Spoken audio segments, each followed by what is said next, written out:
One of the main things you need to do to allow for creativity and imagination in your life is to take breaks. Small breaks allow your mind and body to refuel. Of course, most people think they will not have enough time during the day to take breaks. Breaks can be small. You don't have to schedule hours of free time to spark creativity. Try to take 10 to 15 minutes and use the time to brainstorm, make something, plan something fun, or do whatever else you do that brings creativity to your life. 3. Try not to look at the clock. When you're pressed for time and always busy, you might be staring at the clock the entire time you're working.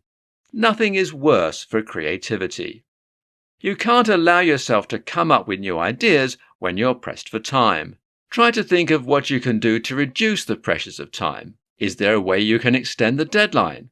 Can you delegate tasks to other workers so you can focus only on one part of the project?